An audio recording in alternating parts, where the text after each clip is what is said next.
Bonjour à tous. Je vais vous montrer aujourd'hui comment est-ce que on évalue le taux de cendre. On évalue le taux de cendre. Normalement, pour une matière, ça peut être n'importe quoi, euh, principalement organique dans notre cas. Nous sommes en train d'évaluer, on a déjà évalué la matière sèche pour les eaux ici. Donc nous avons pris les eaux, on les a nettoyées. On a passé à l'étuve à 103 degrés pendant 4h30. Les 30 minutes, normalement, c'est le temps de démarrage pour qu'on atteigne les 103 degrés pendant 4h30. Après, on passe au dessiccateur. On le met là pour permettre un refroidissement sans prendre d'humidité. Après avoir pesé maintenant, nous avons les eaux qui sont prêtes maintenant ici à, à passer au four à moufle. Le four à moufle qui va nous permettre maintenant d'incinérer tout ceci et retirer la matière organique. Alors, ici, voici, nous avons ici les fours à moufle. Ça doit normalement rester dans une hotte, comme vous voyez. Ça, c'est une hotte qui s'allume à partir d'ici parce que ça doit pouvoir aspirer tous les éventuelles odeurs qui vont sortir du four à moufle. Le four à moufle, c'est ça. C'est un équipement dans lequel on met nos échantillons et on le passe à 550 degrés. 550 degrés pour 12 heures de temps. Dans le cas pour nos eaux, on les passe également effectivement à 550 degrés pendant 12 heures. Et ces 12 heures de temps sont suffisants pour pouvoir calciner cela de telle manière qu'il ne nous reste plus que la matière minérale. Alors, qu'est-ce qu'on fait? On doit disposer nos échantillons ici. Je vais essayer de le faire rapidement. Je dépose. On ne doit pas les faire trop coller. On laisse un peu d'espace entre nos échantillons. On dépose. Voilà. Et on s'assure que l'encre qui a été utilisée pour mettre sur le verre, sur les béchers, que ce soit thermostable, c'est-à-dire que la température ne puisse pas effacer cela. Voilà. On les dispose ainsi. Voilà. Une dernière rangée à ce niveau. Bon, mais c'est normal que les béchers soient ainsi, hein, parce que essayez de voir, ils passent à 103 degrés pendant 4 heures et puis 550 degrés pendant 12 heures. Et puis voilà, donc je crois qu'ici ça va. Nous allons essayer d'aller rapidement ici pour essayer de le lancer un peu avant et je vais vous présenter un autre élément assez important ici parce que ça prend du temps, ça consomme de l'énergie et il faut faire attention quand on est en train de travailler. Donc je vais le mettre ici dans ce centre de recherche, c'est l'INRAE. Vous ne pouvez pas lancer l'évaluation du taux de cendre avant 16 heures. Ça suppose que la majorité de personnes ont travaillé et qu'ils sont déjà le maximum de travail qui requiert de l'énergie est déjà fait. Et puis, ça requiert de l'énergie. Et puis, cette odeur, malgré le fait qu'on utilise une hotte, peut indisposer, malgré le fait qu'il y ait la hotte. Donc, lorsqu'on met, ok, vous voyez, ok, j'ai tout disposé, je m'assure que c'est bien mis. Alors, qu'est-ce que je fais?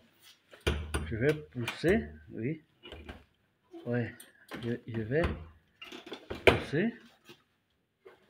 Voilà, ok, il est bien fermé.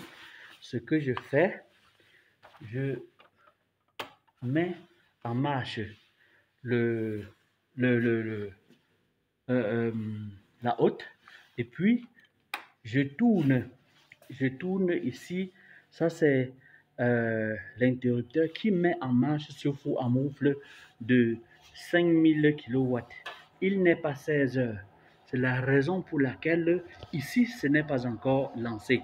Généralement, ici, il va attendre jusqu'à ce qu'il soit 16 heures pour lancer.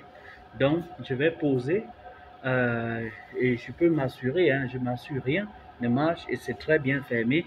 Et la haute est déjà fonctionnelle. Il n'y a pas de souci ici pour la haute. Ça va absorber au fur et à mesure.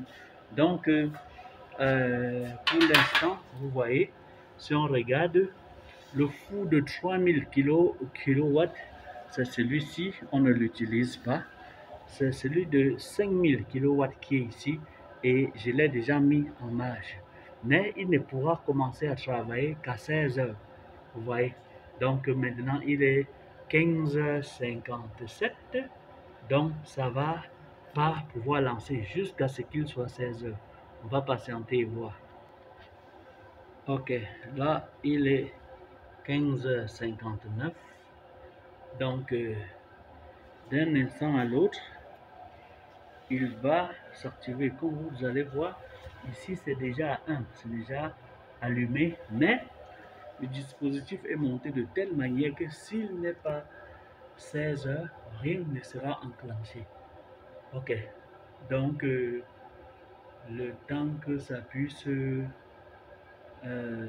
mettre, ok, il est 16 heures, vous voyez, 16h00 ici, vous voyez bien, et ici il est lancé, vous pouvez voir, il est activé. Et ainsi, le système est mis de telle manière que lorsque ça fera les 12 heures, ça va encore s'arrêter et continuer à refroidir doucement.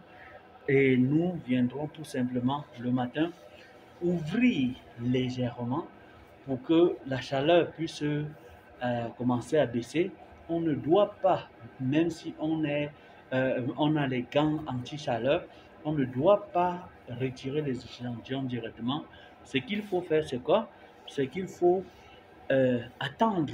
On doit attendre que la température baisse parce que c'est pas facile. 550 degrés, vous envoyez la main, c'est pas bon pour la santé.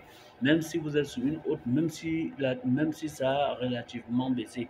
Donc on laisse et puis on va rentrer maintenant, ramener les dessicateurs où on va prendre nos déchets contenant nos eaux calcinées maintenant pour pouvoir laisser refroidir jusqu'à température ambiante dans les dessicateurs que je vais vous montrer. Donc ici, nous avons plus qu'à attendre le matin. Donc, le travail d'ici, c'est fini. Ok, voici quelques échantillons de dessicateurs que l'on utilise pour pouvoir refroidir nos échantillons après les avoir étuvés ou passés au four à moufle sans qu'il ne puisse prendre de l'humidité de l'air.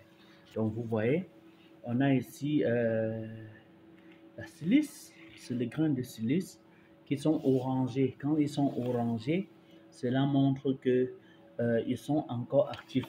Mais de plus en plus, on pourra voir les uns qui commencent à se décolorer. Quand ça décolore, ça veut dire que ça a perdu son pouvoir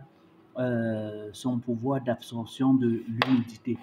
Et, et au fur et à mesure, ça va devenir incolore et puis ça aura une couleur rosâtre. À ce moment, ça voudrait montrer que c'est pas bon du tout. C'est pas bon. À ce moment, il faut changer. Et il existe une manière de les de recycler cela. On peut les récupérer quand ils sont tout blancs ou roses et les passer maintenant dans un étuve à une certaine température, certainement pas à 100 degrés parce que ça va décomposer. Et puis maintenant, ils vont reperdre cette eau et puis ils vont reprendre la couleur orangée et on pourra ainsi les recycler. Mais ils ne peuvent pas avoir la même efficacité que si c'était de la silice, des grains de silice pur.